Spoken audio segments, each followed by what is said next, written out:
The great state developer के इस episode की शुरुआत वहीं से होती है जहां से पिछला एपिसोड खत्म हुआ था। तो पिछले एपिसोड के एंड में हमने देखा था कि लॉयड के पिता आर्गस वेंटोरा आ जाते हैं, जिनका इंप्रेशन लॉयड के प्रति -20 होता है। फिर सीन चेंज होता है उनके हवेली की ओर, जहां पर सभी लोग बैठकर खाना खा रहे थे। तभी उसके पिता ने उससे पूछा इस बार वो क्या करने जा रहा है।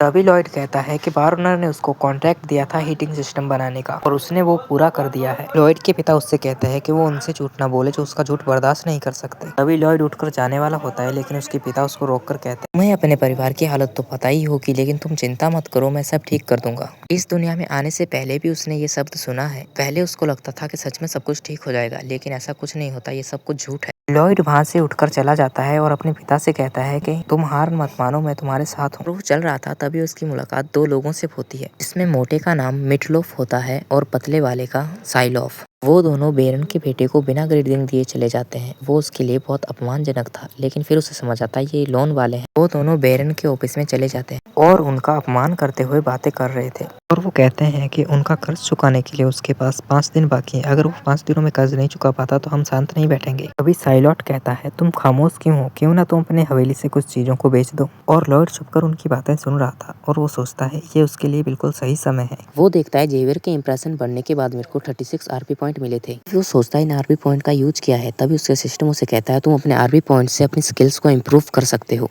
अभी उसका सिस्टम उसे स्कैन करने लगता है। स्कैन करते समय वो उसके दिमाग में वो स्किल्स देखता है जिसकी उसे अभी जरूरत है और उसको नए स्किल्स भी उसके करंट नॉलेज के ऊपर मिलेंगे। तभी उसका सिस्टम उसे कहता है तुम्हारे पास दिमाग है। तभी लॉयड कहता है ये कहना जरूरी था, मैं एक स्कॉलरशिप स्टूडेंट हूँ और मेरे पास अच्छे खासे ग्रेड्स। तभी लॉयड को उसको करंट नॉलेज पर 2 स्किल्स मिलती है, जिसमें से पहली का नाम होता है बेसिक मेजरमेंट और सेकंड स्किल थी बेसिक डिजाइन। ऐसा कि उसके पास आरपी थी तो वो दोनों स्किल्स ले लेता है। तभी उसका फर्स्ट स्किल एक्टिवेट हो जाता है, जिससे वो किसी भी चीज का 3D मेजरमेंट ले सकता है और उसका सेकंड स्किल भी एक्टिवेट हो जाता है बेसिक डिजाइन, जिससे वो हवा में कुछ भी बना सकता है। इन स्किल्स का यूज करके वो चीजें बना सकता है जो वो बनाना चाहता है। वो सोचता है अगर मेरे पास बड़ी मशीन बनाने की नॉलेज होती या फिर किसी को समन करने की तो कितना बढ़िया होता। अभी उसका सिस्टम उससे कहता है कि ये मुमकिन है और उसका सिस्टम उसे एक रैंडम स्पिन का ऑप्शन दिखाता है, जिससे वो फैंटेसी स्पीशीज समन कर सकता है, लेकिन उसके लिए 50 आरपी लगेगी। लेकिन लॉयड के पास तो अभी 1 ही आरपी है। लॉयड सोचता है अगर ये फैंटेसी स्पीशीज है तो ये मशीन की तरह काम कर सकते हैं और अब उसका गोल है ज्यादा से ज्यादा आरपी पॉइंट कलेक्ट करना, जिससे वो ज्यादा से ज्यादा फैंटेसी स्पीशीज को समन कर सके। लेकिन उसे अपनी इमेज को मेन कैरेक्टर्स के सामने अच्छी करनी होगी।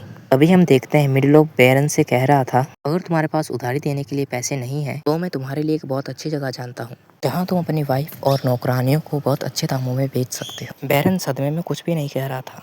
अभी पीछे लॉयड उसके कंधे के ऊपर हाथ रखते हुए कहता है जैसे कि तुम लेनदार हो, इसका मतलब ये नहीं कि तुम किसी का अपमान करते हुए बात करो। और वो तुरंत उससे दूर हो जाता है और कहता है तुम कौन हो। जैसे ही उसको पता चलता है ये बेरन का बदमाश बेटा है, तब वो कहता है जब बड़े बात कर रहे हो तो बीच में नहीं आते। लेकिन उसकी बात पूरी होने से पहले ही लॉयड उससे पूछता है क्या तुम मुझे अपना इनविटेशन लेटर दिखा सकते हो। अभी वो दोनों कंफ्यूज होकर देखते हैं ये कहना क्या चाहता है। लॉयड कहता है किंगडम में नोबल लॉ के आर्टिकल 3 में हर नोबल को अपने किंगडम में ये अधिकार है वो अपने इंटरेस्ट और अपने राइट्स को सुरक्षित रख सके और किसी नोबल के घर बिना किसी इनविटेशन के आना अतिक्रमण के बराबर है। जिसको सुनकर वो कहते हैं तुम ये क्या बकवास कर रहे हो, हमने तो कोई ऐसा कानून नहीं सुना है।